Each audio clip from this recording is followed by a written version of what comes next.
সুপ্রিয় শিক্ষার্থীবৃন্দ, পল্লবী মহিলা ডিগ্রি কলেজ আয়োজিত অনলাইন ক্লাসে তোমাদের সাদর সম্ভাষণ জানাই। আজ আমি বিবিএ অনার্স ফোর্থ ইয়ারের অ্যাকাউন্টিং থিওরির উপরে ক্লাস নেব। আজকের অধ্যায় আমার অধ্যায় 2, টপিক হচ্ছে conceptual framework of accounting and reporting, অর্থাৎ হিসাব বিজ্ঞানের ধারণাগত কাঠামো ও প্রতিবেদন। দীর্ঘদিন ধরে এই অনলাইনে ক্লাসগুলো নিয়ে আসছি, তাই এটা আর বারবার বলে তোমাদেরকে বিড়ম্বনা ফেলতে চাই না।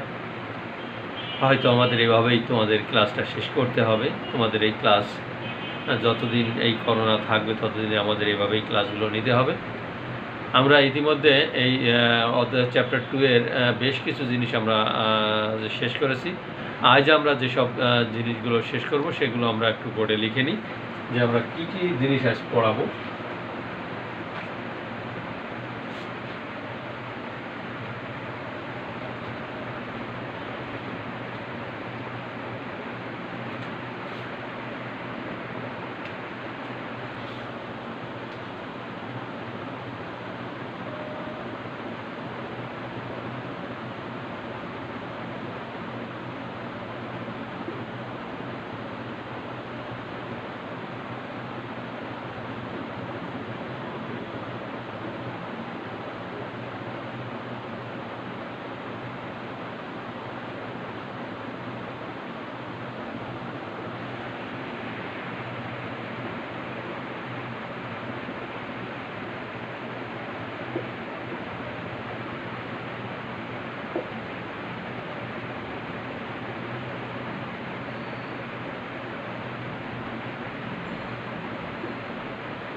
আমার আজকের আলোচ্যসূচি বোর্ডে লিখে দেওয়া হলো। তার ভিতরে প্রথমে 1 নম্বর হচ্ছে উদ্ধৃতপত্র কি হিসাব, উদ্ধৃতপত্রের দণ্ডায়মান পদ্ধতি ও টি পদ্ধতির পার্থক্য, কী কারণে দণ্ডায়মান পদ্ধতিটি সব পদ্ধতির তুলনায় তথ্যবহুল বলে গণ্য করা হয়, উদ্ধৃতপত্রের সীমাবদ্ধতাগুলো কী কী, রেওয়ামিল ও উদ্ধৃতপত্রের মধ্যে পার্থক্য দাও। এটাই আমার আজকের আলোচনার বিষয়।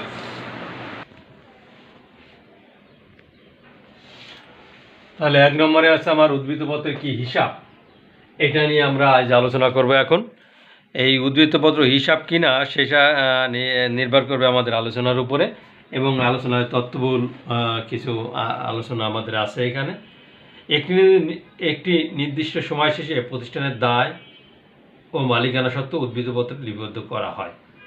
প্রকৃতপক্ষে এটি কোনো হিসাব নয়, বরং খতিয়ানের জের সময় নিয়ে গঠিত একটি তালিকা মাত্র। উদ্বৃত্তপত্র হিসাব কিনা তার জন্য হিসাবের সাথে এই পার্থক্যগুলো আমরা এখন আলোচনা করব। যে পার্থক্যগুলো আছে সেই পার্থক্যগুলো আলোচনা করব। হিসাবকালে সংগঠিত লেনদেন সমূহ হিসাবে ধারাবাহিকভাবে লেখা হয়।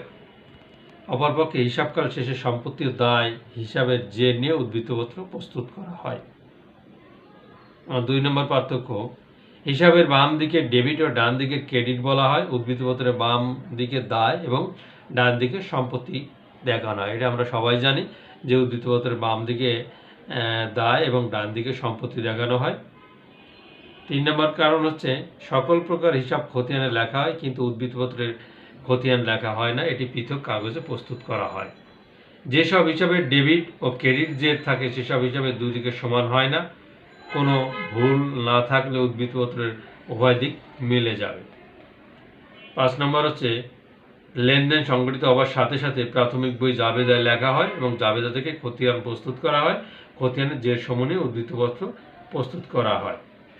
এই আমার ছিল উদ্বৃত্তপত্র হিসাব কিনা। অতএব আমরা বলতে পারি যে উদ্বৃত্তপত্র প্রকৃতপক্ষে কোনো হিসাব নয়, বরং সম্পত্তি ও দায়ের তালিকা মাত্র। তাহলে আমরা সবশেষে বুঝলাম যে উদ্বৃত্তপত্র প্রকৃতপক্ষে কোনো হিসাব নয়, এটা সম্পত্তি ও দায়ের তালিকা মাত্র। আমার 2 নম্বর কোশ্চেন, উদ্বৃত্তপত্রের দণ্ডায়মান পদ্ধতি ও টি-সক পদ্ধতির মধ্যে পার্থক্য। দণ্ডায়মান পদ্ধতি অর্থাৎ উপর নিচে, আর টি-সক হচ্ছে এভাবে টি আকারে, যেটা আমরা ছোটোবেলা থেকেই করে আসছি, 9-10 থেকেই করে আসছি। তাহলে তার ভিতরে যে পার্থক্যগুলো আছে সেই পার্থক্যগুলো এখন আমরা একটু আলোচনা করব।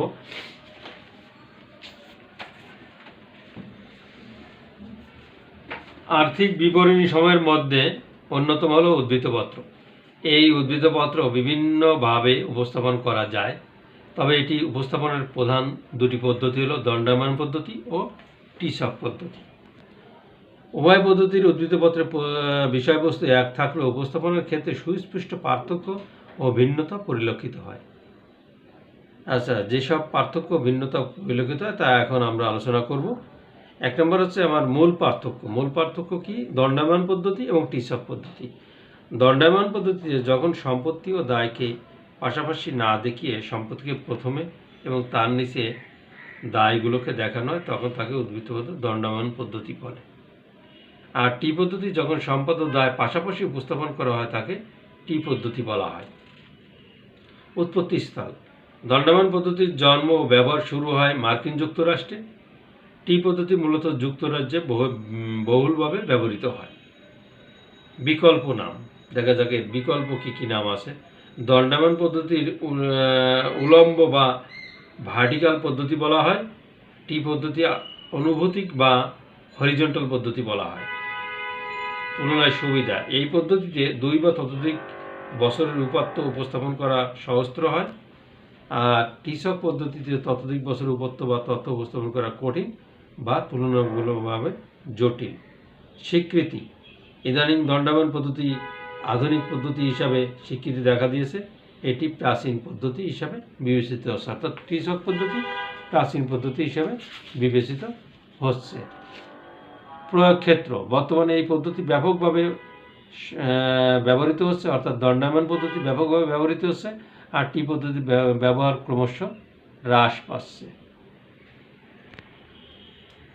গ্রহণযোগ্যতা, এই পদ্ধতি সম্পত্তি ও দায়গুলো যেহেতু উপস্থাপন করা সহজ হয় সেহেতু এই পদ্ধতি গ্রহণযোগ্যতা বেশি, আর টি পদ্ধতির তথ্য উপস্থাপন করা তুলনামূলক কঠিন বিধায় এর গ্রহণযোগ্যতা কিছুটা কম।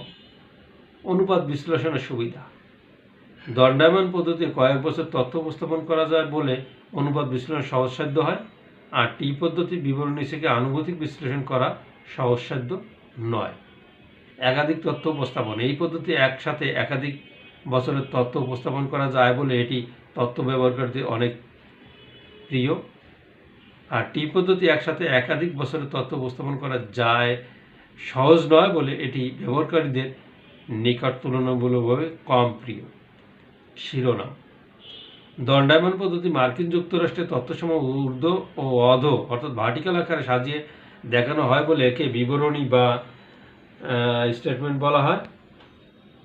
এই কারণে উদ্ধৃতপত্র প্রস্তুতের পূর্বে এই স্তরকে আয় হিসাবে না বলে আয় বিবরণী হিসাব বলা হয়। আর টি পদ্ধতি যুক্তরাজ্যের তথ্যসমূহ অনুভূতিকভাবে উপস্থাপন করা হয়। উদ্ধৃতপত্র প্রস্তুতের পূর্বে বিষয়কে এক্ষেত্রে আয় হিসেবে বলে। উপস্থাপনা: দণ্ডায়মান পদ্ধতিতে উদ্ধৃতপত্রের সম্পত্তি ও দায়গুলো শ্রেণীবিন্যাসপূর্বক প্রথমে সম্পত্তি ও পরে দায়গুলোকে উপস্থাপন করা হয়। টি পদ্ধতিতে আনুপাতিক ছক পদ্ধতি হিসাবে দায়গুলোকে উপর নিচে স্থাপন না করে ডান বামে উপস্থাপন করা হয়। অর্থাৎ উদ্ধৃতপত্র দণ্ডায়মান পদ্ধতি টি পদ্ধতির মধ্যে আমরা যে পার্থক্যগুলো দেখলাম এটাই আমাদের মূল পার্থক্য হিসেবে বিবেচিত হবে। এটা থেকে বোঝা যায় যে উদ্ধৃতপত্র দণ্ডায়মান পদ্ধতি টি পদ্ধতির পার্থক্য কি হয় তা আমরা মোটামুটি বুঝলাম। এরপর আমরা আসবো, তাহলে আমার 1 নম্বর গেল, 2 নম্বর গেল, এবার 3 নম্বর। কি কারণে দণ্ডায়মান পদ্ধতি টি পদ্ধতির তুলনায় তথ্যবহুল বলে গণ্য করা হয়?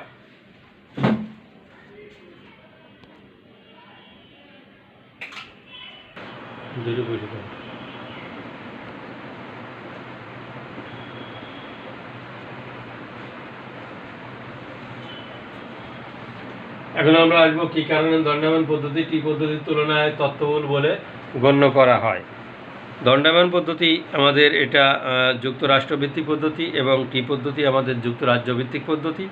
আমরা আগে সাধারণত যুক্তরাজ্য ভিত্তিক পদ্ধতি অর্থাৎ টি পদ্ধতিটা বেশি ব্যবহার করতাম, আর এখন আমরা ব্যবহার করি যুক্তরাষ্ট্রভিত্তিক পদ্ধতি অর্থাৎ দণ্ডায়মান পদ্ধতিটা। এটাই বেশি ব্যবহৃত হচ্ছে সারা পৃথিবীতে, তাই এর তথ্যবহুল শেষ করা যাবে না।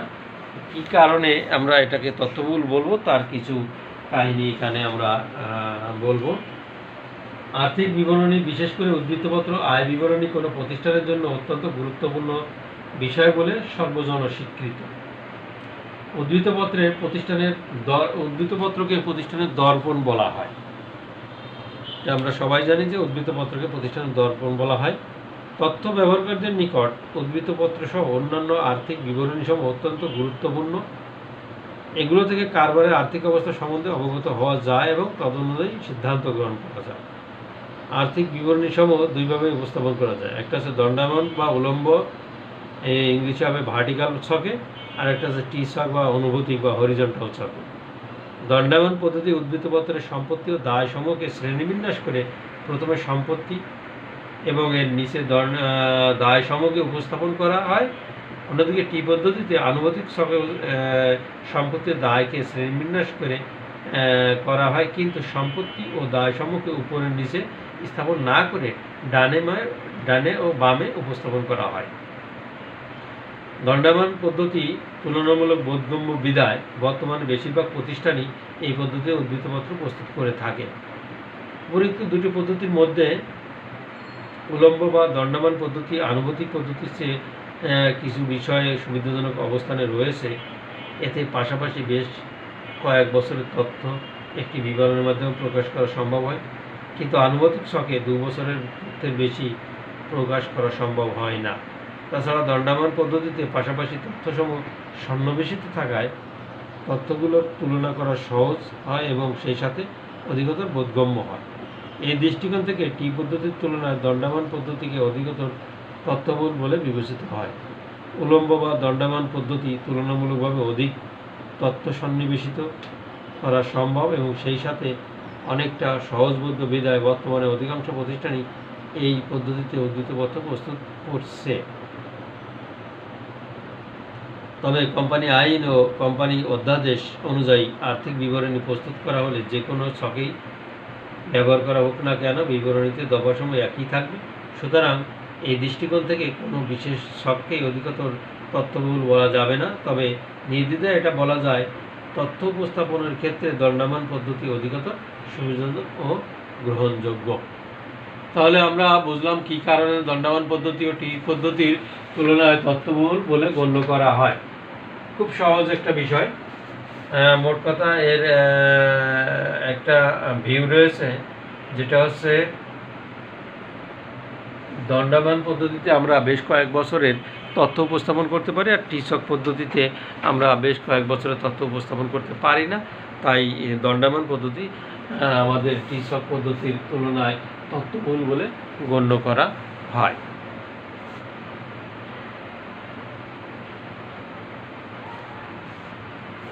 এরপরে আমরা আসবো উদ্বৃত্ত পত্রের সীমাবদ্ধতাগুলো কি কি। উদ্বৃত্ত পত্রের সীমাবদ্ধতাগুলো কি কি?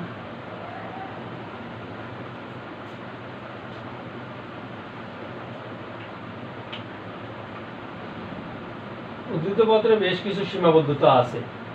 আমরা উদ্ধৃত পত্রের মাধ্যমে কোনো আর্থিক বছরের শেষে প্রতিষ্ঠানের আর্থিক অবস্থা নির্ণয় করা হয়।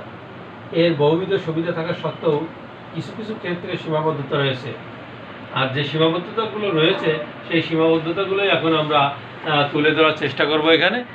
যে সীমাবদ্ধতা 1 নম্বর হচ্ছে, একটি নির্দিষ্ট দিনে স্থায়ী সম্পত্তিগুলোকে তাদের অবচয় বাদ দিয়ে উদ্ধৃতপত্রে দেখানো হয়।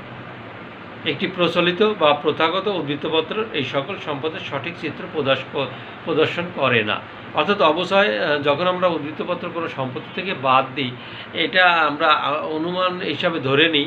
তাই এই কারণে প্রচলিত বা প্রথাগত উদ্ধৃতপত্র এই সকল সম্পদের সঠিক চিত্র প্রদর্শন করে না। অর্থাৎ অবচয় বাদ দেওয়াটা এটা সঠিক চিত্র আমাদের প্রদর্শন করবে না। 2 নম্বর হচ্ছে, অনেক সময় উদ্ধৃতপত্রে এমন কিছু সম্পত্তি থাকে যার আদৌ কোনো অস্তিত্ব থাকে না, অথচ এই সকল সম্পত্তির বিভিন্ন দায়িত্ব থেকে যায়। 3 নম্বর হচ্ছে, উদ্ধৃতপত্রের কর্মকর্তা কর্মচারীদের কর্মদক্ষতা ও প্রতিষ্ঠানের প্রতি আনুগত্য ইত্যাদি উল্লেখ থাকে না। 4 নম্বর হলো, এটি প্রচলিত বা প্রথাগত উদ্ধৃতপত্রের মুদ্রাস্ফীতিকে সম্মান প্রদর্শন করে না। 5 নম্বর হলো, অধিকাংশ চলতি সম্পদ কিছু কিছু অনুমানের উপর ভিত্তি করে মূল্যায়িত হয় বলে এটিতে বস্তুনিষ্ঠ তথ্য পরিবেশন করতে পারে না।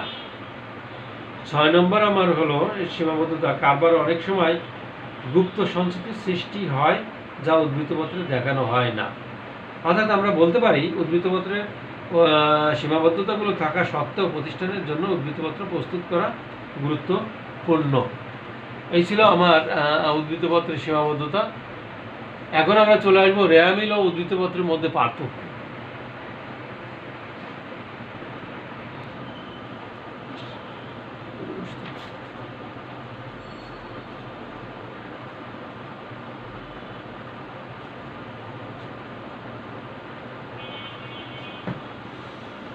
তাহলে এখন আমরা চলে আসবো রেওয়া মিল ও উদ্ধৃতপত্রের মধ্যে পার্থক্য।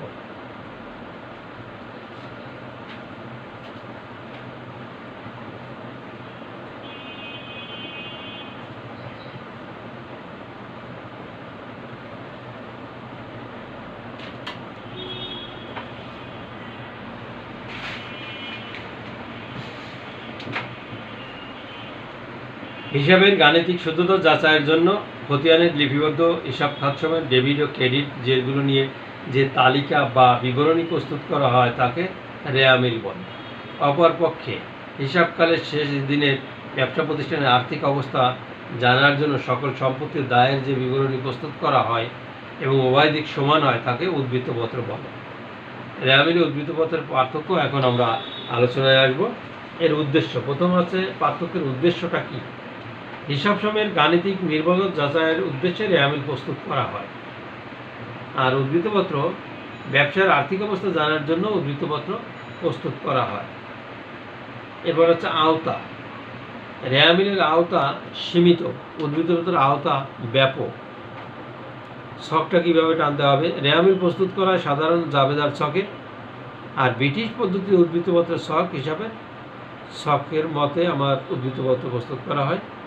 প্রস্তুত পূর্ব, চূড়ান্ত হিসাবের পূর্বে এটি প্রস্তুত করা হয়, অর্থাৎ রেওয়া মিল চূড়ান্ত হিসাবের পূর্বে এটি প্রস্তুত করা হয়।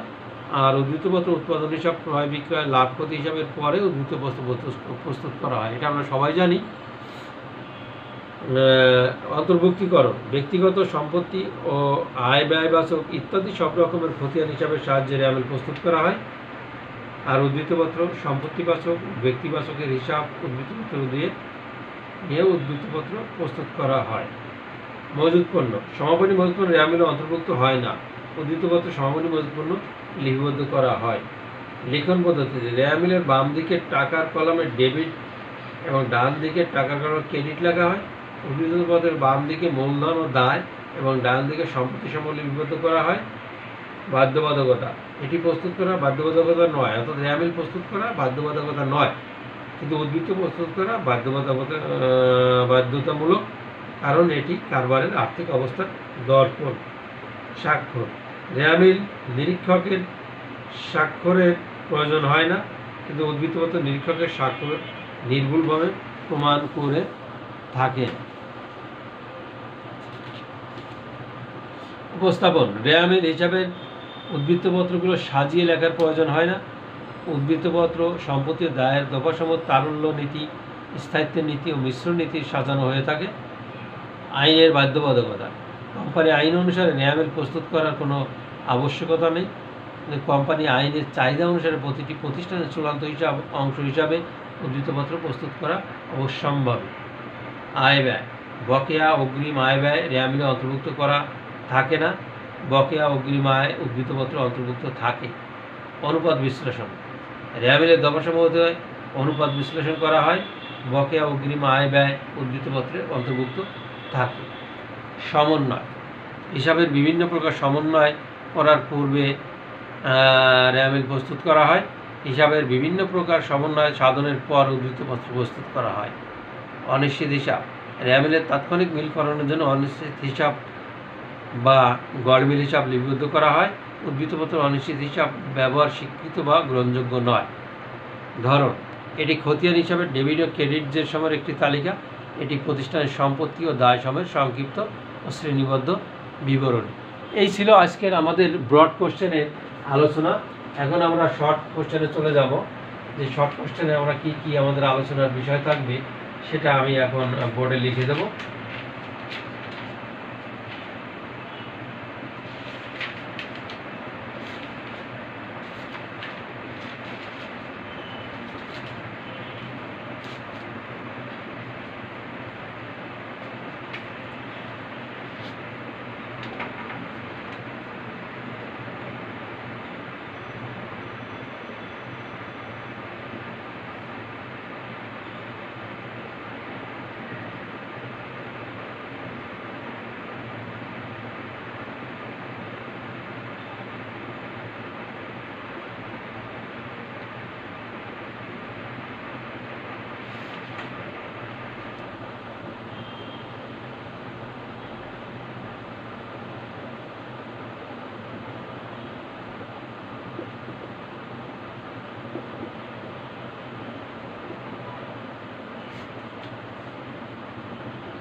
যে এই নিয়ে আজ আমরা আলোচনা করব পার্ট এ যে শর্ট কোশ্চেনগুলো আছে সেই শর্ট কোশ্চেনগুলো। সেটা হচ্ছে প্রথমে ক্রয় মূল্য নীতি কী, আর্থিক বিবরণীর প্রধান উপাদানগুলোর নাম লিখো, হিসাব তথ্যের গুণগত বৈশিষ্ট্যগুলো লিখো, আধুনিক হিসাব বিজ্ঞানের 3টি সি কী, গ্যাপ কী, ব্যবসায়িক সত্য ধারণা বলতে কী বোঝো, আয় ব্যয় সংযোগ নীতিটি কী।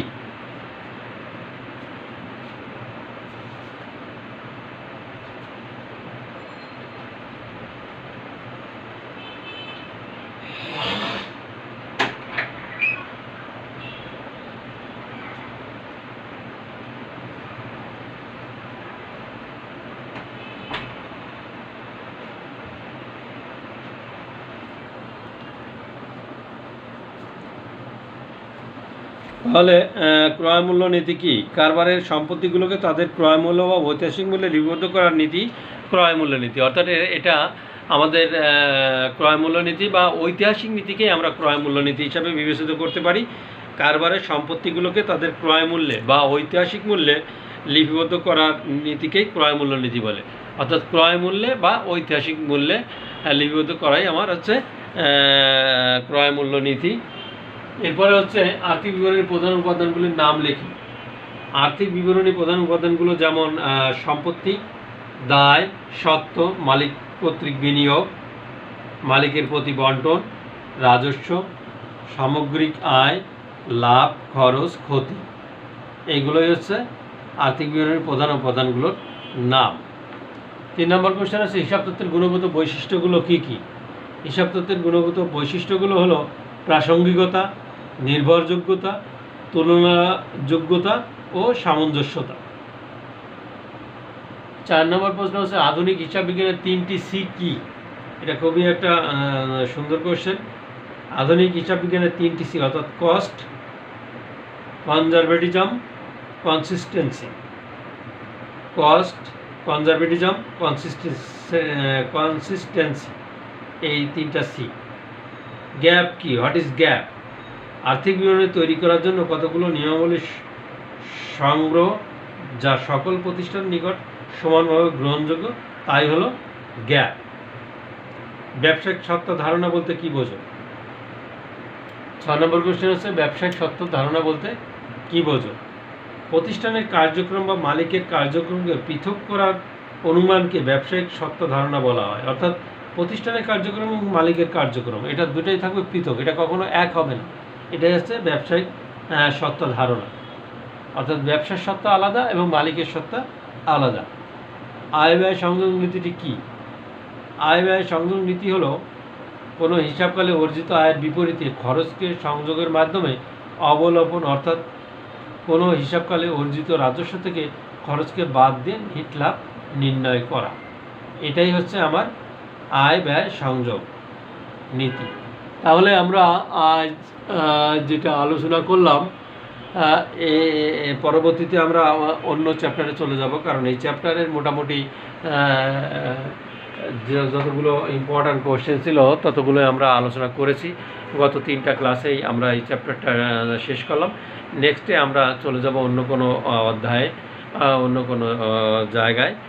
যাই হোক, এই করোনার ভিতরে তোমাদের সাথে আমাদের এভাবে ক্লাস নিতে খুব যে একটা বেশি মজা লাগে তা না। সামনাসামনি তোমাদের সাথে ক্লাস নিলে আমরা খুব খুশি মনে করতাম, কিন্তু সেটা সম্ভব হচ্ছে না আপাতত। তাই যতদিনেই করোনা থাকবে ততদিন তোমাদের সাথে আমাদের এই ক্লাসগুলো এভাবেই চলবে। তাই তোমরা যে যেখানে থাকো বাসায় বসে ভালো করে পড়বে, জানবে এবং প্র্যাকটিস করবে। আর মোটামুটি কথা হচ্ছে যে যেখানে থাকো তোমাদের সবারই আমরা সুস্বাস্থ্য দীর্ঘায়ু কামনা করি। তোমরা যেখানে বাড়ির বাইরে গেলে বা বাসার বাইরে গেলে, কোথাও বেড়াতে গেলে মাস্ক ছাড়া কখনো বেরোবে না। মাস্ক নিয়ে অবশ্যই বাইরে বের হবে। আর না পারলে আপাতত বা ঘরের ভিতরে, বাসার ভিতরেই থাকার চেষ্টা করবে। আজ এই পর্যন্তই।